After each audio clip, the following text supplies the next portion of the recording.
Hey you all, also hi to fellow dressmakers. You're welcome to another interesting tutorial. My name is Confidence. In this video, I'll be showing you how to make this stylish, gorgeous 2-in-1 blouse. It's a panel blouse plus a peplum. So it's a 2-in-1. I'll be showing you how to go about the cutting in this video, and in the next one, I'll be showing you how to sew the blouse. If that really interests you, kindly watch to the end and let's get right into it.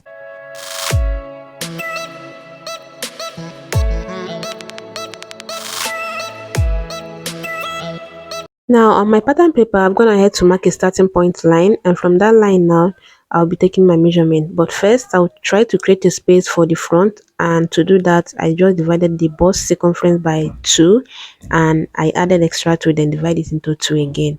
So here I'm marking out 10 and that, which is the value I got from that. Now I'm going to place my measuring tape on the shoulder line, that's the starting point line, and go down to the bust point of 10 inches, under bust of 13 and a half, and the waistline of 17 and a half. I'll do the same thing on this other side just to have a straight line. 17 and a half waistline, 13 and a half under bust, and 10 inches as the bust point. Then I'm going to connect out, mark out the lines this way. Now on the shoulder line, I'm going to divide the shoulder measurement by 2, which is 15 divided by 2, 7 and a half. Then I'll go down to 8 and a half, which I'm using as the chest line or armhole line for this person. I'm going to connect it this way. Then I'll come to this other side just to have a straight line and mark the same 8 and a half. And this way, it will be easier for me when I get to the back pattern to connect the shoulder measurement. Now I'm going to mark the standard neckline measurement of 3 inches. Then I'll come to the shoulder line and mark 1.25. I'm using that as the shoulder slope. I'll come to the waistline and mark the bust span measurement. The bust span is 7 and divide into 2, that's 3 and a half. That's what I just marked on the waistline and on the bust point and connect it. Now on both sides of this dot line here, I'm going to do 0.75 on the waistline. Then on the under bust, I'll be doing 1 inch going to the center front. Yeah. Then on this other side front, I'll be doing 1.1, I think. But I think I use 2.2 to tighten the under bust. Then I'm going to place my curve this way and connect it first to the bust point, like curve it to the bust point this way first. Then I'm going to use this part of the curve to connect from the under bust to the waistline. This is just to ensure that the under bust is not sharp and it's well curved. Now on the bust point line, I'm going to place 3 and a half and mark it up. That will be the over bust line. Then I'm going to connect it this way. I'll come to the shoulder slope and get the midpoint of that. You can simply bend your measuring tape just like this. Then you mark it. Then I'm going to connect it to the bust point. The already existing that line there, I'll connect it. Then on both sides of the over bust line, I'm going to do 0.75. Then on the shoulder, 1 inch on both sides. Then I'm going to connect it. Okay, just 0.75 on the over bust line and 1 inch on the shoulder line, 1 inch on both sides, 0.75 on both sides of the over bust line. Then I'm going to connect it from the bust point to the over bust line. Try not to make this part really curvy. Okay, you don't need it to be too curvy on this point. And here a girl is just trying to blend in the sharp point, which is very necessary.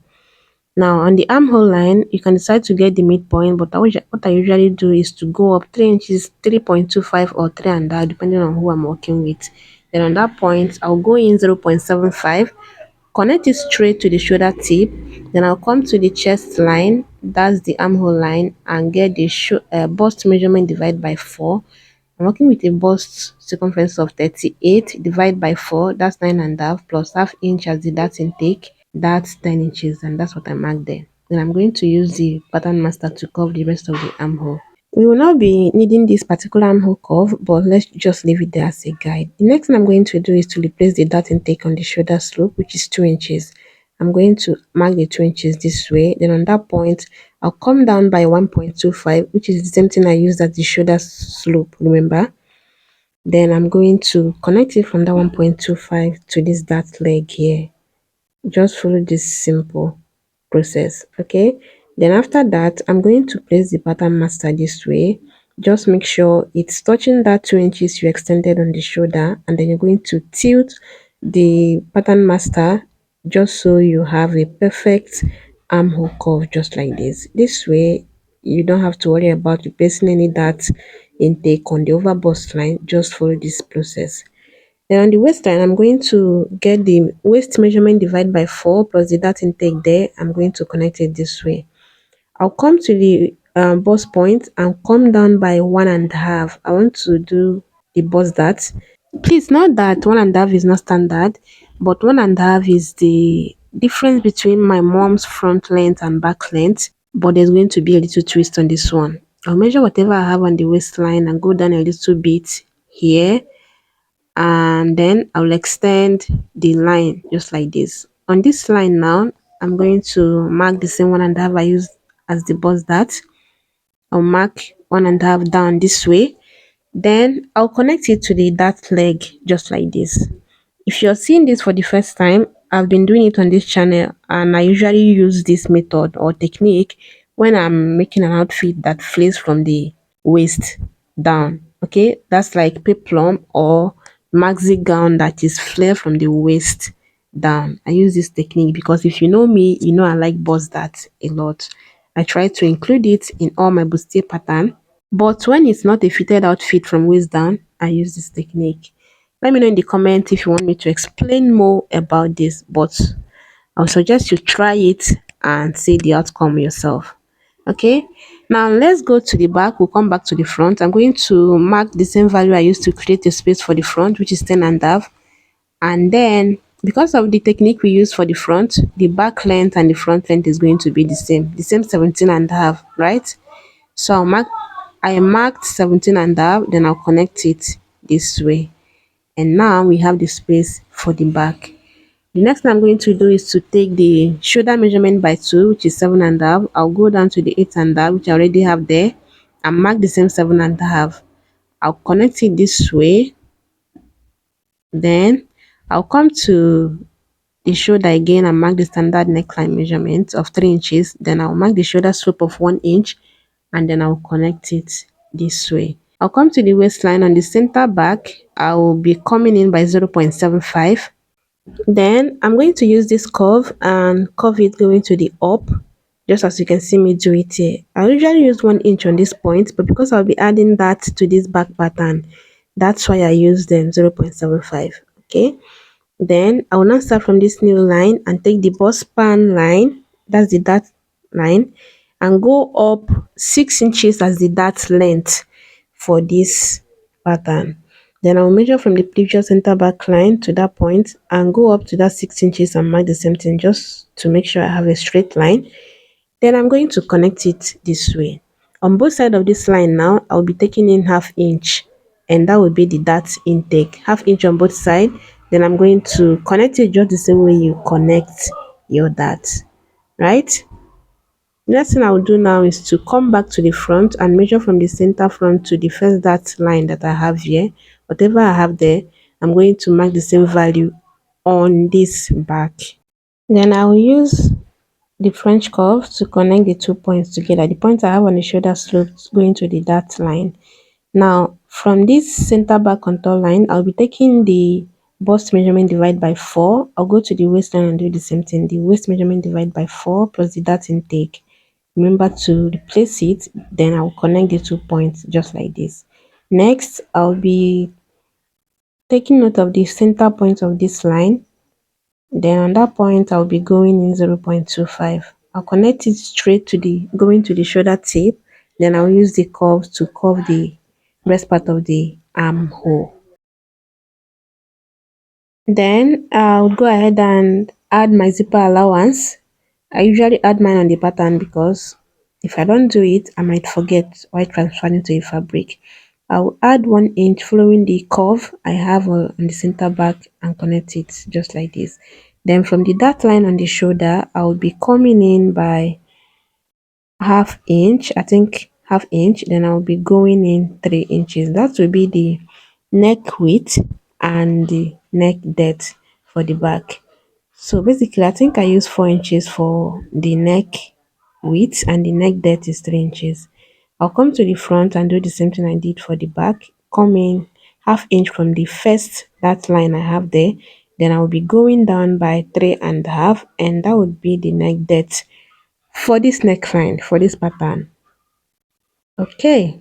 The next important thing I will do is to blend in the shoulder slope, and to do that I will try to close the dart this way, okay, just like this. Then I'm going to reconnect the shoulder slope this way. You don't have to worry about any shortage while joining the bustier or while joining the pattern. Then I'm going to split the front and back pattern just as you can see me do it here. Then I'll go ahead and cut out the back pattern. Just watch how I'm cutting this out. I need you, I need you for my family. It's only been a few days. I set my eyes on you, babe. And this is what the pattern looks like after cutting it out. You can see that. I'll keep this aside now, and then we'll complete the front. To cut the front, I'll cut the center front first, just as you can see me do it here. Then this is another way to connect the shoulder slope. Okay, just make sure it aligns on the bust point. Then you're going to connect the shoulder slope back. If you did not do the other method I showed you. Okay, go ahead and close the bust dart just as you can see me do it here. I use the water glue to tape it down. Then I cut out the rest of the pattern. I honestly thought I was recording, but I used a water glue to hold down the bust dart to have this. Then I also reconnected the side line, that side measurement line that we have there, to have this. And the next thing I'm going to do is to bring back the side back just like this, match them up this way. Can you see that? Then we will be blending in. You can see there's a little bit of sharp point on this part. I'm going to just use my curve this way to connect it. You can decide to use a curvy part this way, or you just connect it straight. Is to still give you the same result. But if you use more than 1.5 for your bust dart, it's going to be pointier than what I have here. But no panic, just blend them the same way you see me do on here, and it will still give you the same result. You can see the pattern after everything. So I'm going to keep this aside, bring in a fresh pattern so that to cut the rest of the panel, right? So I'm going to fold this paper here. Just fold it into two. You don't have to fold it into four since we did not cut the upper bodies on fold. Now, the calculation you take note of is the waist circumference. Whatever waist circumference you're working with, you're going to divide it by 6.28. We're trying to cut out a circle here, a full circle actually. I'm working with a waist of 33 inches divided by 6.28. That would give me 5.2577707, which I'll just approximate as 5.25. Okay, this part is very important, though not really crucial, but just make sure you have the accurate measurement. I'm going to mark the 5.25. I'm trying to see if this pattern will be enough. Okay, I'll mark the 5.25 all around here, just the same way you cut out your flare. 5.25, I'll mark it. Then I'm going to connect it round just like this. This will be the radius, and it will match up with what we have on the waistline of the upper bodies, right? Then I'm going to get the length. I'm using 7 inches here. Remember that the panel is going to be shorter than the peplum with about 3 inches or 2.5, depending on what you want anyway. But I want mine to be like, the peplum is going to be 9 inches while this one is 7 inches. Okay, so after cutting it out, you should have this. Then you're going to bring in the center front. You can decide to do it the same way I did it here, or better still, you can just measure whatever you have on the upper bodies, mark the same value on the flare, on the radius part of the flare. I will measure the side front the same way. Then when I want to measure it on the flare, I would just place my measuring tape just the same way you see me doing it, because that part is not straight. So you're going to make sure you tilt your measuring tape to follow the curve you have there. I'll measure the side back. Then I will also measure it the same way with my measuring tape like this, and the other part to be the center back. Remember, we did not include the zipper allowance, so it's just exactly what we have without the zipper allowance. Then you're going to start folding it. You see those points that you marked, Just go ahead and fold. It's not a rocket science, just follow the process. Go with the flow. This is the side front. I'll fold it this way. Then I'll cut it out and label. So the other part will be for the center back and then the side back. This is the center back. I'll just fold it the same way. Then I'll cut and label. And this is how absent-minded I am these days. I was struggling to know what I just did. I'll just label it anyway since it's just flare and it's going to be okay anyhow I do it. Now you're going to join the flare to the upper bodies, that's the half length. You can decide to make the center front this way. You can decide to make it straight or you tilt it. There's still going to be joining on the center front, so don't worry about it. You can decide to make the center front straight or you tilt it to be like it's flare. Then I went ahead to tape all of them down with my cello tape as you can see it here. Then I'm going to show you how to go about modifying it. Okay, it's not hard though, it's really not hard. I am going to just run the same process in case yours needs some sort of modification just like mine. So after doing this part, I measured and I noticed that this part is 6.5 instead of 7 inches. So I'm going to place in a paper there, tape it down or use the water glue to hold it. Then I'll be adding the half inch back. I use the curve to connect it to the other part that I noticed that is 7 inches, which is the length we are going for. Then I'll cut it out this way. Okay, I'll show you with the center back, then you're going to use your creative mind or your conscience to do the other part. So this is the center back. I'll be adding the zipper allowance now. You can decide to just connect it straight this way if you don't want to add more, but I'll be adding the 1 inch we used as the zipper allowance, right? Then I'll connect it from that point to the 1 inch just like this. So the length is just 7 inches as we want it, right? Then I'll just go ahead and cut this part out. I'll go ahead and, like I said, follow the same process to do all of the other pattern, the side front, the side back, and after that we'll go ahead and transfer all of this pattern to the fabric. And as seen from the intro of this video, I'll be using these two Ankara fabrics to run this package. And yo, I found money. Anyway, I know I dropped money inside one of the Ankara I have at home. I just didn't remember it was this one. Not like the Ankara came with the money. So I'll be using this one for the peplum and the skirt, right? Then the other one will be for the panel. I'll just go ahead and place the pattern on the fabric. Then I'll go ahead and cut it out. For the center front, I'll just basically add half-inch stitching allowance all around the pattern. Even on the center front, remember there's going to be cording there too, like the bias is going to be there too, so you have to add the stitching allowance. Then when I get to the side, I will extend the armhole line, the waistline, and then add 1.5 inches side allowance. Then I'll cut the other part half-inch joining allowance. I'll do the same thing for the side back, 1.5 on the side. Then going to the middle part of the back, I'll be adding half-inch stitching allowance all around, and that's basically it for the cutting of these panels. Okay, in love with you, 3, 4. I'm on the floor, come pick me up, oh, and tell me you know for sure. What you want, believe if you know, believe. I'm not deceived, I'm not deceived. And my love go past the love you give me. If I follow your hand, I beg you. after cutting out the panels, this is the little one I have left out of the fabric, and I'm going to fold it this way to cut out the sleeve. For the sleeve style, you're simply going to cut it the same way I will be using, the same method I used here, just that my fabric is not enough. So after folding it, I have 4 folds. Like you want to cut a 180 degrees flare, then I'm going to measure from where the fabric ends, the length I want. I'm using 10 inches, okay? Then I'll measure from the tip all around, and that will be the radius for this. Now I'm going to measure now the radius, and I notice that I have enough to even give me some pleats.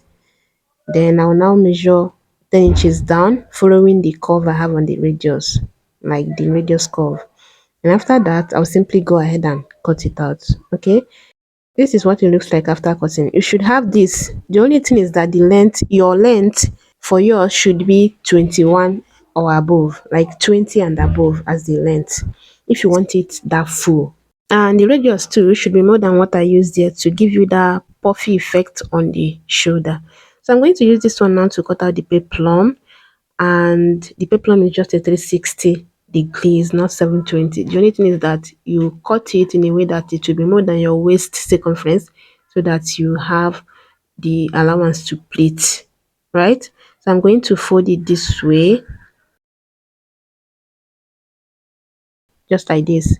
Then I'm going to, for the radius, I'll be using 7 inches, just 7 inches all around from the tip here.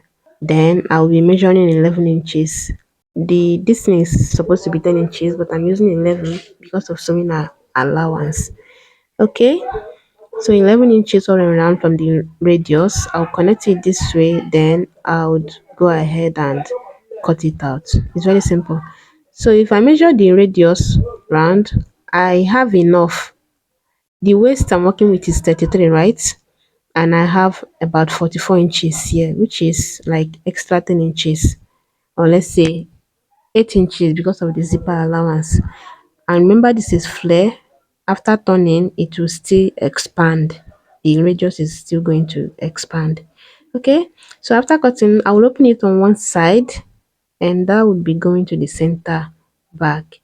Now I'll go ahead and quickly cut out the flare that I used to complete the sleeve. I'm using 2 inches here as the radius. Just make sure you use the radius that will give you your round sleeve. Okay, I have enough. Then for the length, I'll just be using 7 inches as the length. If you want more, that's if you're going for this style of sleeve anyway. If you want more, you can do more. If you want less, you can do less. But I'm using 7 inches here. By the time I'm done, I'll have about 6 inches as the length of this. So I'm simply going to cut it out. Then after cutting, I'll use this one to simply cut out the second one. Ugh. Brother, what's that? I just had to include that part because here a lot is going through me. Now for the cording, I'll be using this fabric. I do not have a bias as wide as what is needed, so I'm going to use this, which is very okay.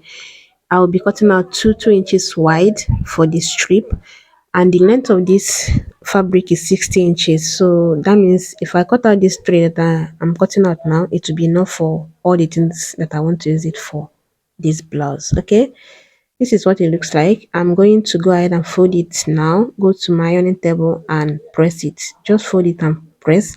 And after all of that, these are all the pieces we've cut out for this blouse. We have the flare part of the sleeve, and we have the wording. I'm gonna have to cut the wording, the gummet after joining the center front. Okay, this is the center front. I cut out the lining too, and I pressed in paper stay on the fashion fabric, and there is no interface on the lining.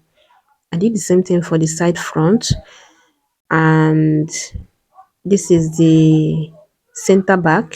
Yeah, this is the side back, and this is the peplum. I went ahead to cut out the lining and pressed in paper stay on both fashion fabric and then the lining, just one layer of paper stay, and then this is the sleeve. I also went ahead to cut the lining for it. There is no interface anywhere on both the fashion fabric and the lining for the sleeve. Now this is the important part which I sort of ignored.